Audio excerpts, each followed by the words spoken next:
जिम्मेदार है या? देखिए, खान पान का रिलेशन इन जनरल कैंसर से तो है, जैसे कि सिगरेट स्मोकिंग या पोल्यूशन लंग कैंसर से रिलेटेड होता है। मैक्स हॉस्पिटल वैशाली और न्यूरो सर्जरी डिपार्टमेंट की तरफ से ये हमने प्रेस कॉन्फ्रेंस रखी है।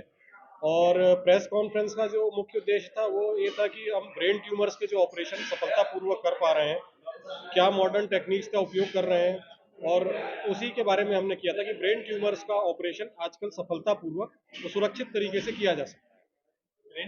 देखिए, ब्रेन ट्यूमर्स का जो लक्षण है वो ये है कि सिर दर्द हो सकता है, सिर दर्द के साथ में कई लोगों को वॉमिटिंग हो सकती है, उल्टी की शिकायत हो सकती है।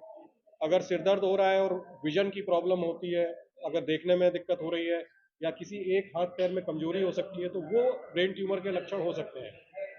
बचाव तो इसका बहुत ज़्यादा संभव नहीं है, क्योंकि ब्रेन ट्यूमर का ऐसा कोई कारण नहीं होता है, लेकिन आप अगर ये सिम्टम आ रहे हैं तो आप इसकी तुरंत जांच करवा लें, सीटी और एमआरआई करा लें, न्यूरोलॉजिस्ट या न्यूरो सर्जन से संपर्क कर लें, जिससे कि इसकी समय रहते डायग्नोसिस हो जाए, पता चलता है। दौरे आने की संभावना होती है, स्पेशली अगर कोई भी पेशेंट हो जिसको कि पहले कभी दौरा ना आया हो, 25-30 साल के बाद पहला दौरा आया हो, तो उसमें जरूरी है कि उसमें तुरंत सीटी या एमआरआई कराया जाए। अच्छा, एक पेशेंट के लिए लगभग कितना खर्चा आता है इसमें? देखिए, ये वेरी करता है, मतलब 1.5 लाख से लेके और 3 लाख रुपए तक का खर्चा आता है, अलग अलग कैटेगरी में। जनरल वार्ड में करीब 1.5 लाख आता है, और अगर आप बिल्कुल प्राइवेट सिंगल रूम पे जाएंगे तो 3 लाख। आम आदमी है जैसे लो क्लास के लोग हो, तो वो किस तरीके से इसमें इलाज करवाना है, क्या इन्हें मिल सकता है आपके यहाँ से? देखिए, वहाँ पे दो तरीके के सिस्टम है। एक तो जो गवर्नमेंट पैनल के पेशेंट होते हैं, वो उनका तो इलाज काफ़ी कम में होता है, सेम सर्जरी करीब 40-50 हज़ार में हो जाती है। CGHS, ECHS, गवर्नमेंट पैनल सभी हैं वहाँ पे।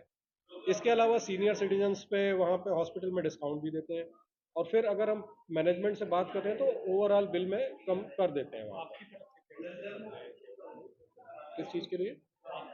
देखिए, ब्रेन ट्यूमर्स के जो ऑपरेशन में जो सुविधाएं हैं वो ये है कि हमारे यहाँ एक तो न्यूरो नेविगेशन है। न्यूरो नेविगेशन का मतलब ये होता है कि जो भी ब्रेन ट्यूमर आप ऑपरेट करते हैं वो आप उसमें सुरक्षित तरीके से कर सकते हैं, आपको पता रहता है कि आप इंजरी नहीं होगी। दूसरी चीज़ ये है कि जब दूरबीन से हम ऑपरेशन करते हैं तो पेशेंट दूसरे तीसरे दिन से चलने लगता है, और ज़्यादातर केस में 4-5 दिन के अंदर हम उसको डिस्चार्ज करते हैं। मतलब क्या ओटी की सुविधा जी, बुलंदशहर के अंदर वो ओटी की सुविधा बुलंदशहर में? ऑपरेशन, देखिए बुलंदशहर में तो ऑपरेशन का हम लोग नहीं कर पाएंगे, क्योंकि जो माइक्रोस्कोप वगैरह है या न्यूरो नेविगेशन वगैरह है वो सब हम लोग मैक्स हॉस्पिटल वैशाली में ही करते हैं। आयुष्मान कार्ड जो सरकार द्वारा बनाए गए हैं, क्या उसकी भी सुविधा वहाँ पर? आयुष्मान कार्ड की अभी सुविधा नहीं है, लेकिन अभी मैनेजमेंट से बात चल रही है।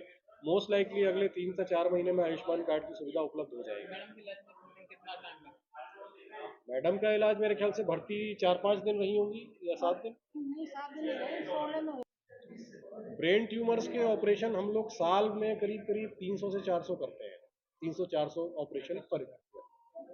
5 दिन में हम घर आ गए।